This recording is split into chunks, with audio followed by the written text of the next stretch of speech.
세상 읽어주는 남자 이상훈입니다. 이 시간에는 일본이 한국 길들이기가 시작됐다. 일본의 한국 길들이기가 시작됐다. 이런 주제로 말씀을 드리겠습니다.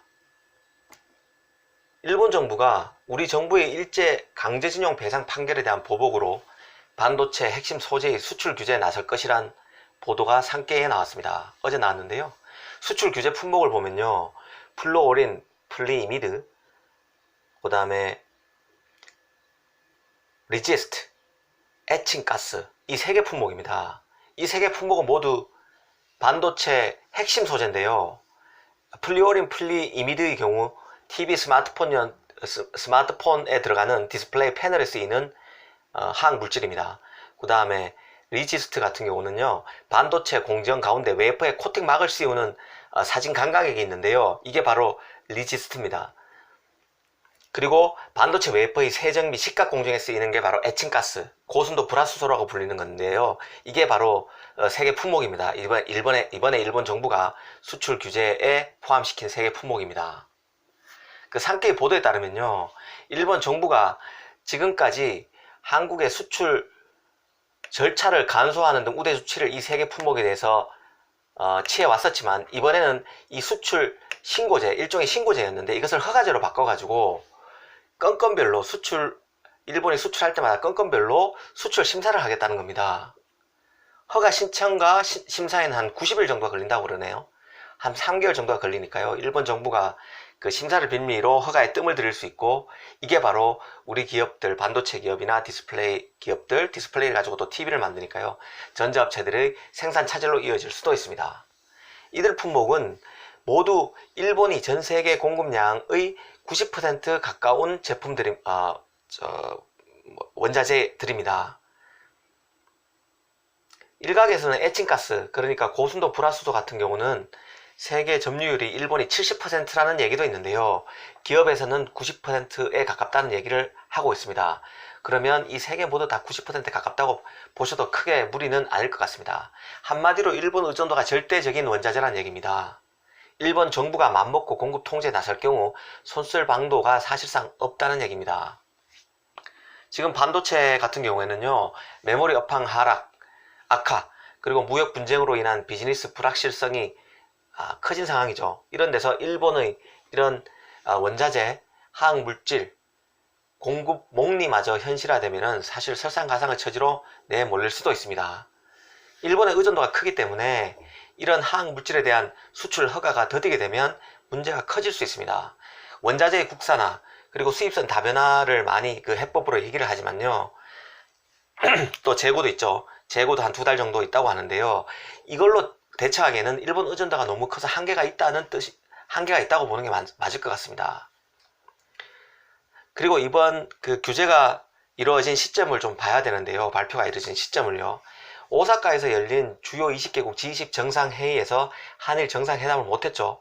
그리고 나서 끝나자마자 곧바로 일본이 뒤통수를 친 것으로 볼 수 있습니다. 물론 아직 일본 정부의 공식 발표는 없습니다. 산케이 보도만 있을 뿐인데요. 산케이는 극우 성향의 매체입니다. 가끔 단독 보도를 하고 그 팩트가 사실일 때도 있지만, 또 적지 않게는 자신들이 원하는 방향으로 기사를 쓰기도 하는 매체입니다. 그래서 아직은 이 보도를 완전히 믿기보다는 이런 일이 있을 수 있다 정도로 봐주시는 게 좋을 것 같습니다. 그러니까 더 신중할 필요는 있다는 얘기죠, 우리 입장에서. 하지만 이번 보도가요, 신빙성이 있어 보이는 이유는 보도 안에도 일본 정부의 입장이 멘트로 처리되어 있는 데다가, 현실적으로 보면 아베 총리가 가장 신경 쓰고 있는 참여연 선거가 7월 21일, 그러니까 한 3주 정도 남았죠. 3주 앞으로 다가온 상황입니다. 그래서 지지층 결집을 위한 유용한 카드가 될 수 있습니다. 아무래도 극우 성향의 유권자들이 아베 총리를 지지하고 있기 때문에 아무래도 혐한, 반한을 부추기는 정책 카드를 꺼내들 수도 있다는 얘기입니다.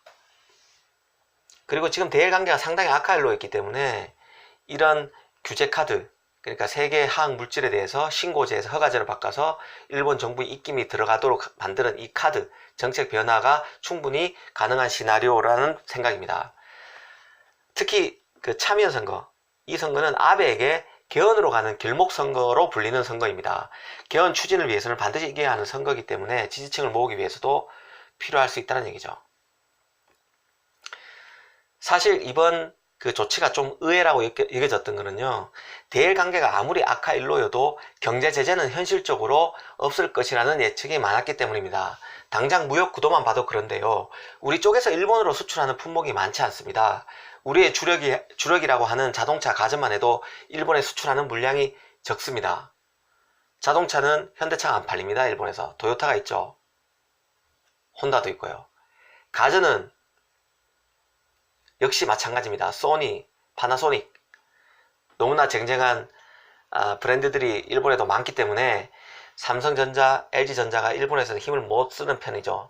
지금 일부 품목에 대해서는 이제 서서히 들어간다고 하지만 스마트폰도 여전히 일본에서 크게 존재감이 없는 상황입니다. 그래서 우리 수출하는 물량이었기 때문에 일본에서 우리 수출 물량을 줄이는 식으로 제재는 못합니다. 결국에는 일본이 우리에게 해코지를 한다면 반도체, 장비, 소재 등 부품의 한국 수출 금지에 나설 수 있는데요. 이번 조치가 바로 이 조치였던 겁니다. 하지만 생각해 보십시오. 일본 입장에서는 우리한테 물건을 파는 겁니다. 원자재를 파는 거죠. 부품, 소재를 파는 겁니다. 장비, 반도체 장비, 소재, 반도체 부품을 파는 겁니다. 원천 기술 강자로서 일본이 우리 한국에 수출하는 거죠. 그런데 이런 자국업체의 수출을 막으면서까지, 그러니까 자국업체의 경제적 피해를 감수하면서까지 우리나라에 규제를 가하기는 쉽지 않다는 얘기입니다. 그래서 사실은 경제 제재가 없을 것이라는 관측이 많았던 이유입니다. 미국만 해도요, 중국이 지식재산권을 위반하고 있다는 명분이 확실해서 자국의 수출 금지도 용인하는 것이지만, 일본으로서는 자국 기업들에게 제재의 명분을 만들기도 쉽지 않습니다. 우리가 무슨 WTO 위반한 게 없는 상황이니까요. 그래서 결국 법과 제도라는 규제를 바꿨다고 볼 수 있는데요. 화학물질 신고제를 허가제로 바꿔서 일본 정부의 입김이 많이 들어가도록 한 겁니다. 일단 우리 기업들은 일본 제재의 역량과 관련해서 말을 아끼고 있습니다. 사실 확인이 더 필요하다는 입장인데요. 내부적으로는 심각한 분위기가 감지되고 있습니다. 반도체 공정에 쓰이는 플라스도만 해도 일본의 모리타, 스텔라 등에서, 리지스트는 시네스 등에서 거의 대부분을 공급받는다 해도 과언이 아닌 상황입니다. 삼성과 하이닉스 등은 국내 업체에도 이런 화학물질을 들여오고 있고, 미국, 유럽 등지로 수입도 다변화했다고 얘기는 하지만 일본이 90%가 되는 점유율을 갖고 있는 상황에서 한계가 있을 수밖에 없죠. 더군다나 일본 제품의 경우는 국내나 미국, 유럽 등의 제품보다 고품질이라고 합니다. 그래서 대체재 마련이 더 어려운 거죠. 설사 국내 기업이 대체재를 구한다 해도 문제는 남습니다. 일본이 아무래도 물류비가 더 싸겠죠. 다른 나라에서 들어오면 그런 비용이, 제반 비용이 더 비싸지고, 일본의 공급 제한에 따른 원자재 가격, 화학물질의 가격도 뛸 수밖에 없습니다. 아무래도 국내 기업으로서는 새로운 대체재의 선을 구해야 되는 그런 혼선과 또 추가적인 비용 부담 증가가 불가피하다는 얘기입니다. 디스플레이 쪽도 걱정이 클 수밖에 없습니다. 플루오린, 폴리이미드의 종류가 워낙 많아서 규제 대상의 폭에 따라 피해 규모가 천차만별일 수 있는데요. 이 원자재의 경우는 대형 TV, 스마트폰 패널 등에 다양하게 쓰입니다. 스펙도 워낙 다양해서 피해가 얼마일지 정확히 판단하는 것은 쉽지 않습니다. 다만 플라스틱 OLED 경우에는 삼성 디스플레이가 피해가 클 수 있고, 대형 OLED에 들어가는 플루오린, 폴리이미드라면 LG 디스플레이 피해가 커질 수 있습니다. 아무래도 패널 공급에 차질이 생기면 연쇄적으로 삼성전자, LG전자의 TV 및 스마트폰 사업에도 차질이 이어질 수 있습니다. 물론 일본이 자국 기업의 수출에 타격을 주면서까지 막무가내로 이번 규제를 활용할 것으로 보기는 어렵습니다. 당장 삼성이나 하이닉스에 플라스도를 공급하는 업체 입장에서는 손가락만 빨아야 되는 상황이 될 수 있죠. 수출 허가에 갠슬에 뜸을 들이면 일본 정부에 이들 기업이 손해배상을 추진할 여지도 있습니다. 그런 만큼 일본 정부도 실제 우리 기업에 피해를 주기보단 겁을 주는 형태로 우리 정부를 압박하고 참여연 선거를 앞두고 지지층 결집을 위한 수단으로만 활용할 수도 있습니다. 아니면 일본 정부로서는 일부 물량의 수출을 찔끔찔끔 허용하는 방식으로 우리 기업과 정부의 길들이기에 나설 수 있습니다. 우리 정부의 대응하는 그 모습을 보면서 규제를 계속 이어갈지 아니면 사문화된 규제로 만들지 이거는 자기들이 알아서 판단하겠죠. 그때그때. 우리 기업으로서는 시나리오별로 대응 방안을 만들어야 될 것 같습니다. 사실 이번 사달은요, 우리 대법원의 강제징용 배상 판결 때문에 시작된 건데요. 이후 우리 정부가 한일 기업의 자발적인 출연금으로 피해자를 돕자는 제안도 G20 직전에 했지만 일본이 이런 제안에 거부했었죠. 그리고 G20에서 짧은 악수로 끝난 만남 이후에 이번 일이 일어났습니다. 일본이 추가로 우리에게 목리를 부릴 것은 없을까요? 있을 겁니다. 사실 얼마 전에는 일본이 우리 정부가 약 1조 2천억엔, 우리 돈으로 한 12조 원 정도 되죠. 이 공적 자금을 대우조선해양에 투입해서 낮은 가격으로 선박 선조를 수주해서 시장 가격을 왜곡시켰다며 WTO에 우리 정부를 제소한 적도 있습니다. 제소하기도 했습니다. 이거는 사실 수년 전에 유럽연합이 똑같은 이유로 한국을 WTO에 제소했고 무혐의로 판결이 끝났던 사안입니다. 당시 한국 정부는 조선업 구조조정에 직접 개입하지 않았고 관련 회사가 파산할 경우에 엄청난 피해를 입을 채권은행단의 상업적 판단에 따라 대출금 출자 전환, 채무 상환, 재조정 등의 조치를 취했다는 의견을 개진해서 결국 WTO가 받아들였었는데요. 그런데도 일본이 또 제소한 것입니다.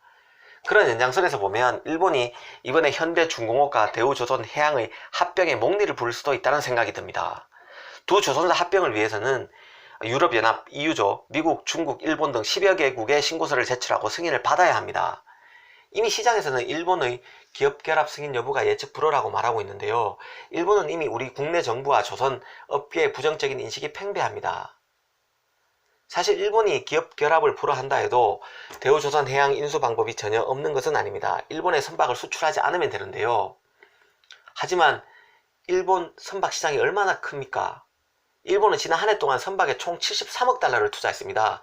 지난해 전 세계 선박 발주액 647억 달러 중에 11%에 달합니다. 전년 대비해서는 29%나 증가한 수치고요. 아시아 국가 중에서는 단연 압도적인 1위입니다. 그런 일본 시장을 놓칠 수는 없겠죠. 그런 만큼 우리 정부가 외교적으로 잘 풀어나가야 한다는 입장입니다. 한국과 일본은 IT를 중심으로서 화학과 소재 분야에서 밀접하게 연계되어 있습니다. 지난해만 해도요, 한국은 수입 반도체 제조 장비의 34%, 또 고장력 강판의 65%, 직접 회로의 12%, 플라스틱 필름의 43%를 일본에서 들여왔습니다. 지난해 일본과의 교역에서 한국은 240억 달러, 우리나라 돈으로 27조 2천억 원이나 적자를 기록했습니다. 국가별 적자 규모 1위가 바로 일본입니다. 그만큼 일본은 부품 소재, 장비 분야에서 원천 기술을 엄청나게 많이 갖고 있는 제조 강국입니다.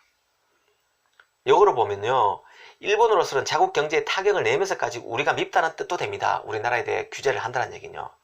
자기 나라 기업의 수출을 막는다는 얘기니까요. 우리 정부의 형편없는 외교, 부드럽지 못한 외교가 가뜩이나 어려운 우리 기업의 발목을 잡고 있다는 뜻입니다. 시진핑은 아베가 좋아서 싱글벙글 거리는 것이 아닐 겁니다. 일본의 부품 소재 분야에서 강력한 파워, 이걸 무시해서는 안 됩니다. 과거를 바꾸고 싶으면 과거를 자꾸 생채기내기보다는 미래를 새롭게 열어서 과거를 재정립하는 게 좋다고 생각합니다. 문재인 정부는 보다 현실 감각을 키우고 힘의 역학에 대해서 고민하고 성찰할 필요가 있을 것 같습니다. 감사합니다.